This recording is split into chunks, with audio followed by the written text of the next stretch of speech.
bonjour à vous très chers téléspectateurs fidèles abonnés de Congo Source Télévision. C'est bel et bien moi Suleiman Kone Passeport Rouge une fois de plus devant vous. Donc bon message au monaranga. Mais Bobby mingi bo s'abonner mais bozo cliquer sur la cloche des notifications. Donc voilà, yango lo panel libno na tenir yango bo moni que na la chemise dans pandi babeti Congo Source TV. N'est ingénieur NK Pro secondes wango bien ozango kitoko. Donc toujours na bokasité ya boss je reste mboni depuis Texas na Dallas. Donc batubo s'abonner, abonnez-vous et activez la cloche de notification et ça abisso bien et ça abisso kitoko. Donc le lot pambo sentir que naka mosali à Congo Source TV. Donc voilà, aujourd'hui si je suis devant vous encore une fois de plus quand des beaux messages il y a trop le lot na yé lisusu. Donc c'est pour une analyse. Mais oh, il y a il faut découvrir quelque chose de nouveau. Donc les lobos découvrir quelque chose de nouveau. Donc avant de commencer cette très belle analyse, cette très belle émission, donc les donc avant de commencer, je voudrais dire des gros bisous, des big dédicaces à Jires Mboni, Motema Karine Mboni depuis Texas, Dallas 001. Bobby Place Poto et Banda, Namoni Bongo Cherry Batanga. Cheringimbi, namoni bongo Cheringimbi na Trésor Batanga. Namoni confondre bino wendeni Trésor Batanga, Cheringimbi. Donc voilà, merci beaucoup Nabino pour notre soutien. Et je vois aussi Madame Sarah Kateko, na piso bambote, namoni pe bongo Diego Moutou Yama Francine Fatouma. Aujourd'hui, naye kolobela lisusu par rapport à émission nanga na saki dernièrement concernant qui lesbienne ya ba fille à théâtre. Donc ma fille à théâtre, donc lesbianisme et koti nakata théâtre makasi. Donc émission na sala qui est concernant qui dans l'obéla qui mambo na l'obélé wana batu balanda qui ont baebi bato pe batala qui ont été donc beau consulter car Congo Source TV boromona pe borotala ngo na sala qui ont ezaki du à l'émission Oyo Mike la Duchesse à Sala qui est pas vu na biso Franck Stemai batutu boyoka ki o alobaki batutu bomona ki o eleka ki o esali Mike. Donc voilà, après ba analyse de salama qui est belé na simanango ba msusu ba bimisi ba vérité théâtre ba mabala o théâtre bombama ba msusu ba découvrir en juste après émission wana. Et après émission wana ngai pe na décida ki na bimisa liste ya ba fille o ya ba lesbienne oyo bazalaka na kati ya théâtre mais ba mi bomba ba o ba se dévoiler na bango na tika kinanga parce que bango déjà ba se dévoiler mais ba o ba mi bomba ndenga na yeki na bimisa ki bomone ba kombo o na tanga ki wana. Donc voilà, na tangi ba kombo ya ba fille ya ba lesbienne na kati ya théâtre. Émission pe salami kitoko mais après l'émission na sala ki ba répercussion na ngonde ya ngonde ce que pousser ngala ya sous liboso na bino balanda Congo Source TV. Balanda Congo Source TV lisolo eza boye hein na sala émission wana o elobama na kati elobama ki kitoko donc boyoka ki yango boyoka ki o elobama ki bolanda ki o esalema ki. Et après l'émission maman na biso 7e bagarre na bitena benge maman to papa maman na biso 7e bagarre aza actrice to acteur donc actrice acteur nyonso mibale. Bon excusez-moi parce que non batena s'est positionné au pied. Maman na biso 7e bagarre yepé aye à cette émission moko et pas Kevin Lekechu na Congo Liziba TV. Je crois que bino tout boyebi Congo Liziba TV émission 4 il y a Kevin et Panda Lekechu mon grand frère que je salue depuis village Panda. Donc voilà, de cœur avec toi. Donc aye ça l'émission na 7e bagarre Kevin Panda Lekechu à cette émission na 7e bagarre. Dans l'émission 7e bagarre a fait des aveux.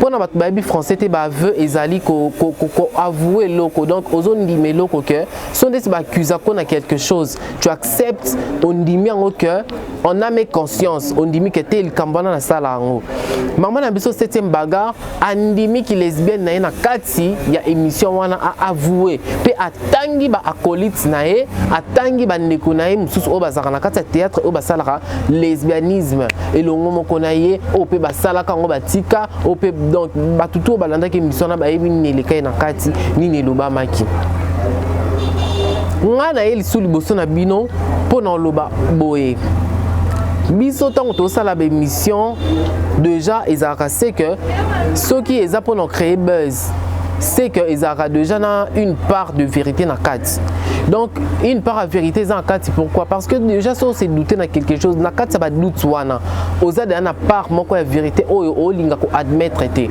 Donc pour ça émission ba idée la biso tom sofandi bo idée liyo té ndé na moni la acteur auto actrice a cause donc doute moi écoute na kati donc ada na part mo ya vérité na kati non o boy ko admettre mais au décider quand même au salle émission batu nga na salle émission na batu belé ba changa tembe ba kotanga doute te yozo finga kingandi yo lobi alors que na finga mututé na kota na makambo bote que na finga muté bembe na yo boy non na finga mututé na ya juste na loba ba vérité makambo ndenge zali na makambo ke na kosala na ndenge makambo ekendelara mais bat batenanga rigueur bat ba finga nga bat baloba ke non oza lokuta ozokosa. Heureusement, ba trésor batanga bazala qui trésor batanga toujours en tenir nga moral te petit nga tala mamba boy kindra boy tambola boy ndingo zana boza star boy star fois à la maîtrise boy ba chiringi mi ba ki wana na pointe ba ma Karine pe na pointe yé mo repé je reste mboni na pointe donc voilà. Nga beti masolo na nga wana batu boye belé boye na ba contradiction parce que et na mamsusu batu ba banga ka kolobeza parce que bazwa intérêt mo boye quelconque mupandi omoni parce que omona que te na intérêt mo boye epandeti par exemple Bellevue véritable Bellevue na kolo bonté parce que son a lobé en Bellevue au bois qui sanga pona na intérêt na mo boye quelconque qui pané alors que eza bon té so za journaliste faux za journaliste le journaliste est égal à la vérité. Journaliste égale vérité. Petoza na kati pays moko démocratique toi na liberté d'expression. Et c'est que non seulement le vérité mo boy quelconque il faut ba ya wana basala so ni batindelo batu ba bo mayote. Nga déjà makamna lo ben émission wana na sala ke émission tout dernièrement oyo na loba ki ke so ki ba propos na nga émission wana et les aki bango.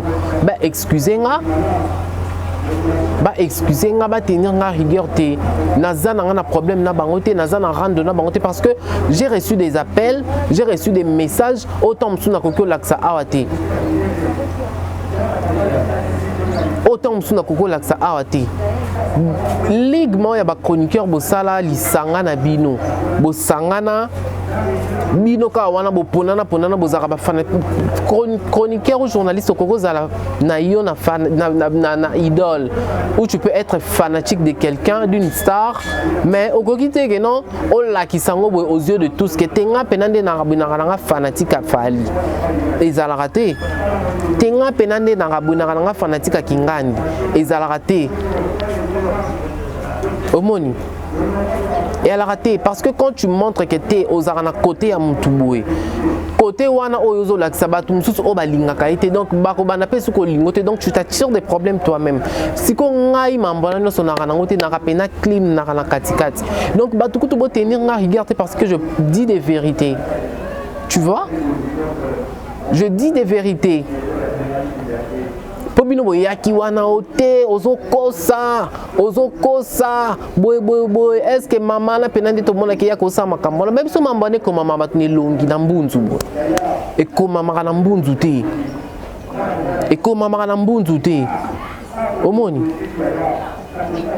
mambane ko mama na mbunzu te pobino boya boy bochanga batembe mo parce que nga déjà so na yede ana lobili kambu vérité déjà et na kati wana donc il reste beau pena remarquant ouais donc na rappel moi na nzambe kaka na pas mo pona mi nzambe nde baloba rappel mo lobela nzambe parce que nga so na lobili kambu quelque temps après au moins na pe batumsusu ba yeba confirmant nga so na lobili kambu quelque temps après batumsusu ba yeba confirmant même si déjà je suis passeport rouge bochara nga batembe beaucoup de doutes. Na lobarna bino que je suis passeport rouge na komate na botama pena passeport rouge na mokondi na za lumière siko bino bato o bochanga doutes lika ba chroniqueur o bochanga doutes notanga kombo na bino te parce que no pesa bino baloba ni gaz na pia bino gaz no pia bino makambu alors que na ko pia bino makambu tendeti na ba air toza no air ni 11h23 boy. Nde dans natanga na soleil na boss jires mboni ngasko na ya bwina tanga bakombo na mino esimbate dans le baka que mambo sala botika bongo bomoni parce que atabo sangani bino surtout contre ngamoko bolonga te parce que naza lumière. Au moins ce qu'on a vu au coco les canaux mutuna mbongo au l'équipe en mutuna nio surtout au moni mais si ko oyo ke la mutuna jalousie pour mutuna ana lumière netinga naza lumière ti nazokufa na ngani na bona kopela kaka na kopela kaka na bandaka kopela ti nazokufa nazopela kaka bo comprendre te que non mono azaka ani lelo kama longa te mais na lumière mo bona dégager lumière mo o mokili elle est que la même bateau ba lekinga tom sauter ma devant ngabwe alengi mais na leki ne l'autre côté lumière na ngaka on dégager yango wana ndemtu etchai mal à l'aise lumière ezarana chaleur na kati donc bino bozi bo sangani boyokani bosali ba makita bosali ba makopa pour bon nuire nga bo déstabiliser nga par rapport à émission na sala ki na lobaki après ça na s'excusaki. Et lorsqu'on est cassé bino yangona parce que le pardon c'est un pouvoir qui libère. Na s'excusa qui pas bateau na lezaki. Bon mon disco place nga cassé bino yangona place bino bolinge bozwa accès pour bolukela nga problème accès pour bozwa penako nzela témoin no lokwa to kana ke to meme musika bino bo baby mutu. Nga na lumière na mona dayo Samuel donc pasteur Nguya Makasi na zwa kaba enseignement nana ba connaissance au binoton msubwana ngoti donc ne lumière nanga na kopela kaka ata bino bolekinga na succès ata bolekinga na ba vue pe na ba vue na bino na succès na bino wana nyo surtout oyo bino te mtu misaki ba vérité tout oyo ya ki lesbianisme e bande pa nanga ngam na binisi yango après ba lekechu ba balandi na sima poti lekechu beng sa septième bagarre c'est kataki émission nanga kitoko wesh au ceinture. Si qu'on voilà tout quand est-ce qu'on a ma septième bagarre à l'obi, septième bagarre à l'obi, à Tanguy Batounay, Abi et Bakata, Gabriel, boy. Pour la richesse on va qui Sodome na Gomorre, bakoti na kata monde média. Il y a théâtre kate mais il y a média, na ba chroniqueur, na ba chroniqueuse, oh ba comédienne. Donc Sodome na Gomorre mutolongola azate yemo pas mitike na kati. Mais lorsqu'on a 7e bagarre, que bon chapé 7e bagarre tembet. Beaucoup tapé 7e bagarre doute. Bon y a peu beau fin à 7e bagarre parce qu'à lobby vérité. Pour y moko no à lobby vérité non y a y moko ozo concerné non y moko. Beaucoup de doute na nini. À lobby on a tangi na bateau ya sala mambana na bango. Donc c'est qu'à bébé peut ba fille belé na théâtre. Dès que ba fille ya même na théâtre c'est que ba bébé déjà ba pola. Si comme bon autant on a déjà que fille mon beauté à kangamana c'est une bagarre directement idée n'engage qui m'a manqué atabino mon comment bon beaucoup de temps on peut pas doute pourtant on a le beaucoup de temps doute pour na non na succès na ebanité boité na kutana na bangote mais ce que yé mon ko air colonzo to ya lobby yé n'est-ce que bondi mais beaucoup de doute c'est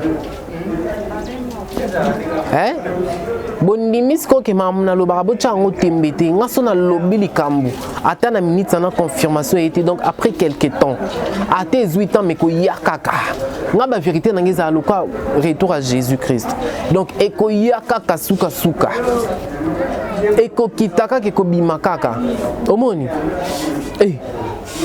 bino boya na bino pe boko melanga na ba privé yo passeport rouge boy yo ali boma na mtu no siko 7e baganda ye bon mamba lobi akosi to mamnga na loba ki na kosi po ye kutatangi bakomba batu musute faki atanga pena bakombo nyonso po excuse bakombo musute ezali atangi te faki atanga pena bakombo nyonso bama bomba na mitu na bino you are eloko na mnokanga ba trésor batanga na bongisa na chemise pour na respect chaîne na bongisa chemise pour na respect chaîne pour na respect makari na ninga salité te makari kololo mwasi nzambe alinga salité te bino baba ndoki baba hypocrite siko ngane siko hypocrisie na lingati te ke nos akana irsil pechanga okinano ko tonga irsil pechanga na sima mkongo na ye mais soko moni ozui face minu nyoso tu olakisi ezalaka te Arana Belleville qui n'a pas retourné à Belleville kazaka lesbien. Mais ce qu'on peut si au Congo, au baniko c'est que sa Belleville, ou on a des ce qu'on a la lingité. Ngana bango toza biso bien toi kitoko dato yo kani déjà nyonso tout c'est bon masolo carré bino ndesko ba hypocrite yango nde na yo lobela bino botika hypocrisie botika donc MAB quand tu n'aimes pas quelqu'un montre-lui que tu l'aimes pas bozana bino éloigné mais bino bolinga batute mais bozalaka na batu kaka collé serré cimenté boy et elle a raté ça se fait pas Il faut faire attention avec des hypocrites. Il faut faire attention avec des hypocrites. Donc voilà, on a commis déjà na souka, balanda Congo Source TV. Lelo pena sujet là qui m'a emboussé un bagarre à ko dévoiler, à avouer batunsu ba sépélité. Minosko bolinga continuer ko battre ma ko bomba na ti wapi. En plus à lobby ba relation na zala na ba kisinjora na be bakata na ba kombo ya tanga kiwana. Oh, mais Andimi, tu fais qu'à ça, il faut qu'à bomba tu vois. Oh, Andimi, moi je l'appuie, je les soutiens. Je les soutiens ma casse donc à pendant ba soutien na ba numéro nyonso. Ningazana. C'est une bagarre donc je t'aime beaucoup hein. Naninga bato bazaka franc, bato ba bomba na raté, bato ba banga ramokilité, ba regard des autres et ba banga raté. Moi j'aime ça. Donc tant on assumer déjà au yozali po mutalier ça quoi zate muto oh que non et tant ma que non yo pe makana sali pe kana azatine si c'est un bagarre yo pe manasa li pe kana mututa bon ce qu'on peut la vérité ou concerné vie na yo moko obanga nani mutute makasi donc zano les zano kimia zalano bien ndeti biso pena ko so mutaya fingo biso moto ya wana to s'en charger na bato na makasi Pone non le babo sentir beauté hein ndenge bima chemise à sika. Donc voilà, merci beaucoup Nabino tout balanda Congo Source TV.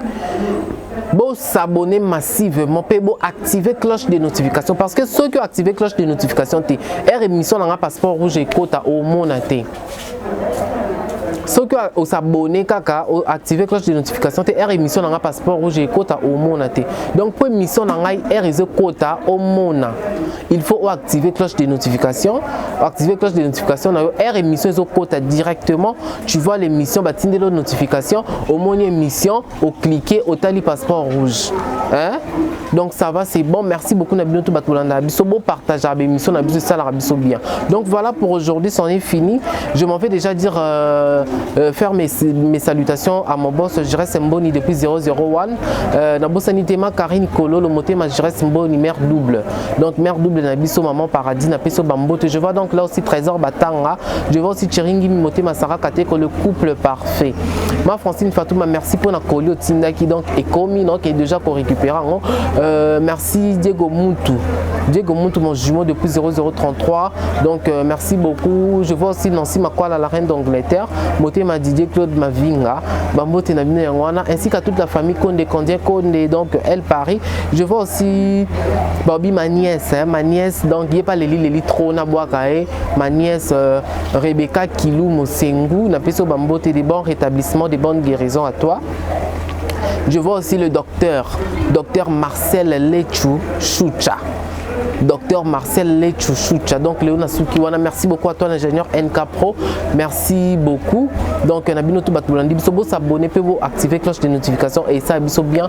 Donc continuez de nous soutenir moralement, financièrement, massivement surtout.